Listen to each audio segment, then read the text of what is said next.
বিকাল প্রায় 5টা। সূর্যটা পশ্চিম আকাশে হেলে পড়েছে।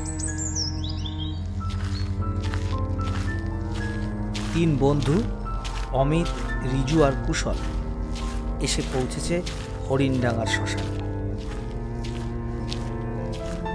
ওরা শুনেছিল আজ এক প্রবাসীর মৃতদেহ আসবে কফিনে ভরে, সরাসরি দুবাই থেকে। কফিনবন্দি সেই মৃতদেহ যখন সববাহী গাড়ি করে এসে শ্মশানে নামানো হয়, তখন এক অদ্ভুত শীতলতা চারপাশে ছড়িয়ে পড়ে। গরম জুন মাসেও হাওয়ায় কেমন যেন একটা কাঁপুনি। মৃতের পরিবার কান্নায় ভেঙে পড়েছে, কিন্তু স্থানীয় লোকজন জানে হরিণডাঙ্গা শ্মশান স্বাভাবিক জায়গা নয়। এখানে কিছু একটা আছে, বহু পুরনো অথচ অদৃশ্য।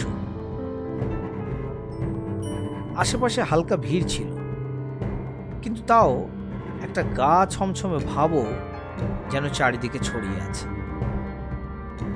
3 বন্ধু দূর থেকে সব দেখছিল। হঠাৎ, তোরা শুনেছিস এই লোকটা নাকি দুবাইতে অ্যাক্সিডেন্টে মরেনি, খুন হয়েছে, এবং মরার পর 2 দিন ওর ফ্ল্যাটে নাকি আলোও জ্বলেছে, শব্দও হয়েছে। ওর মাথা গেছে, এসব ভূতের গল্প বাদ দে। তবে এই জায়গাটা নিয়ে অনেক কিছু শুনেছি, কিন্তু আজ নিজের চোখে দেখে বেশ রোমাঞ্চ লাগছে। চল চল, দেরি হচ্ছে। সূর্য ডুবলে এই জায়গায় থাকাটা ঠিক হবে না। জায়গাটা কেমন জানি অস্বাভাবিক লাগছে। অমিত বরাবর সাহসী আর কৌতূহলী। সে হেসে বলে উঠল, তোরা যা, আমি থাকবো। রাতের হরিণডাঙ্গা শ্মশানকে দেখতে চাই। শুনেছি এখানে নাকি এক তান্ত্রিক থাকে, যিনি মৃত আত্মাদের সাথে কথা বলেন। রিজু আর কুশল একে অপরের দিকে তাকালো। অনেক বোঝানোর পরেও অমিতকে না বোঝাতে পেরে তারা দুজন ভীত মনে ফিরে গেল গ্রামে, আর অমিত রয়ে গেল সম্পূর্ণ একা। সন্ধে নামতেই শ্মশানের বাতাস ভারী হয়ে উঠল। খালি কফিনটা তখন শ্মশানের বটগাছের কাছে রেখে দেওয়া। তান্ত্রিক সেই কফিনটি নাকি রাখতে বলেছেন, তাই কফিন আবার পেরেক মেরে ওখানে রেখে দেওয়া হয়েছে। বটগাছের নিচে ধূপের গন্ধ ছড়িয়ে একজন বসেছিলেন। লম্বা ঝুলন্ত জটা, চোখ দুটো লাল আগুনের মতো, মুখে ছাই মাখা। অমিত বুঝে গেল এ নিশ্চয়ই সেই তান্ত্রিক।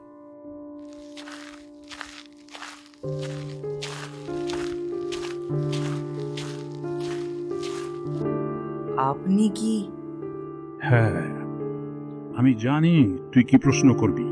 এই শ্মশান কথা বলে, বুঝলি ছেলে? শুনতে চাস? অমিত কেমন যেন ভয় পেয়ে ঢোক গিলল। চারপাশে একদম নিস্তব্ধ। কফিনের দিক থেকে হঠাৎ একটা শব্দ ভেসে এলো, যেন কেউ ভেতর থেকে ঘা মারছে। অমিত চমকে উঠল। ওখানে কেউ? তান্ত্রিক চোখ বন্ধ করে ধ্যানস্থ হয়ে বললেন, যে মরেছে সে কোনোদিন এখানে আসতে চায়নি। তাকে জোর করে ফিরিয়ে আনা হয়েছে তার দেশে, তার মাটিতে।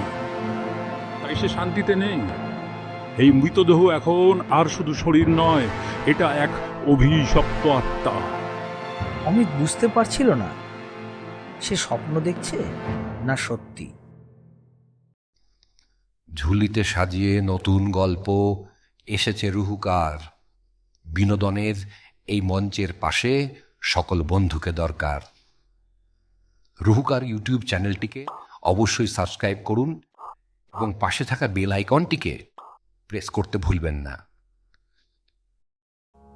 আচমকা কফিনের ঢাকনাটা নিজের থেকে খুলে গেল। ধোঁয়ার পচা মাংসের গন্ধ ছড়িয়ে পড়ল চারিদিকে। একটি ছায়ামূর্তি উঠল ধোঁয়ার মধ্যে থেকে। মুখ নেই, চোখ দুটো শূন্য, আর হাতে অদ্ভুত জিজ্ঞাসা চিহ্ন, যেন কিছু একটা খুঁজছে, হয়তো কোনো অবশিষ্ট প্রতিশোধ। পিছনে তাকাস না, পালিয়ে যা। অমিত তখনও দাঁড়িয়ে, যেন মন্ত্রমুগ্ধ। ঠিক তখনই এক ঝটকায় তান্ত্রিক তার কাঁধে কিছু ছুঁড়ে মারলেন, একটা রুদ্রাক্ষের মালা আর কিছু ভস্য। সেই সঙ্গে জোরে মন্ত্রপাঠ শুরু হলো। ভয়হরণং চ ভৈরব অতিক্লূর মহাকায় কল্পান্তু দহনপম ভৈরব নমস্তুভ্যং অনুজ্ঞা দাতুর্মহসি। ওম কাল ভৈরবায় নমঃ। ওম ভয়হরণং চ ভৈরব অতিক্লূর মহাকায় কল্পান্তু দহনপম ভৈরব নমস্তুভ্যং অমিত অনুজ্ঞা হুঁশ ফিরে পেল, দাতুর্মহসি। পালাতে লাগলো অজান্তে দিক শূন্যভাবে।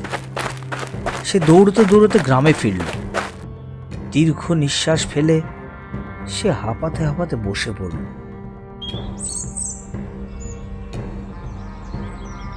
পরদিন শোনা গেল যে তান্ত্রিকটি শ্মশানে থাকতেন তিনি আর নেই। তার চিহ্ন মাত্রও পাওয়া গেল না। শুধু সেই পুরানো বটগাছটার নিচে ছাই আর ছাই ছড়ানো, আর একটা ছেঁড়া রুদ্রাক্ষের মালা পড়ে আছে। আর সেই কফিন, সেটি নাকি রাতেই নদীতে ভাসিয়ে দেওয়া হয়েছে। কেউ জানে না কে, কেন, কিভাবে সেটা ভাসালো।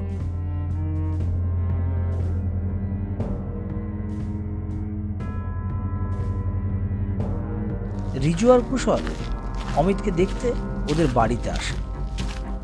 অমিতের বাবা ছাড়া আর কেউ নেই।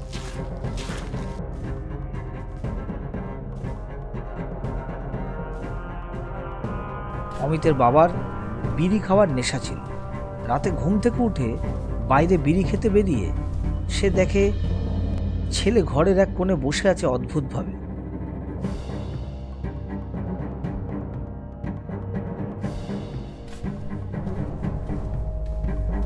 তিনি অমিতকে ঘরে নিয়ে আসেন।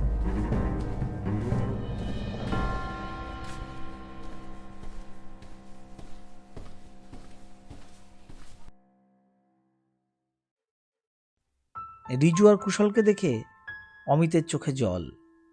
ভয় জড়ানো গলায় সে বলল, কফিনের ভেতর ও এখনো ঘুরে বেড়াচ্ছে। তোকে বারবার চলে আসতে বললাম, তুই শুনলি না।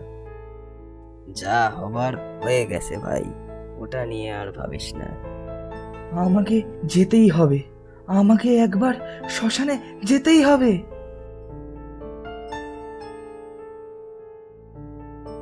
এটা দেখছিস, এটা ওই কফিনের চাবি। আমার প্যান্টে কি করে এলো আমি জানি না, তবে এই চাবি না নিয়ে ওই আত্মা কি চলে যাবে ভেবেছিস? যাকে ওই তান্ত্রিক আটকাতে পারেনি সে অত সহজ নয়, অত সহজ নয়। ওখান থেকে উঠে চলে যায় অমিত। রিজু আর কুশল ওই দিকে ফ্যাল ফ্যাল করে চেয়ে থাকে। সন্ধ্যা থেকে অমিতকে আর খুঁজে পাওয়া যায়নি। অমিতের বাবা আর দুই বন্ধু মিলে তাকে কোথাও খুঁজে পায়নি।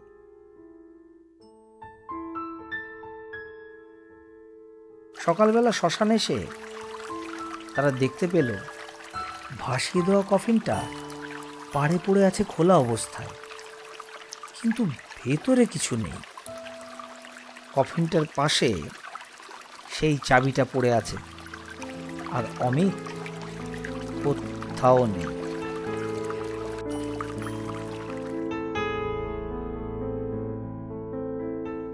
তিন দিন পর নদীতে ভাসতে থাকা একটা বিকৃত দেহ পাওয়া গেল। শনাক্ত করা গেল না, তবে রিজু আর কুশল নিশ্চিত সেটা অমিতই ছিল। তারা বুঝে গেছিল সেই রাতে শুধু কৌতূহল বা ভয় নয়, মৃত্যুও জেগেছিল শ্মশানে। হরিণডাঙ্গার শ্মশান তার রহস্য আজও বয়ে চলেছে। কে মরল, কে বাঁচল, সেটা নাকি শ্মশান নিজেই ঠিক করে।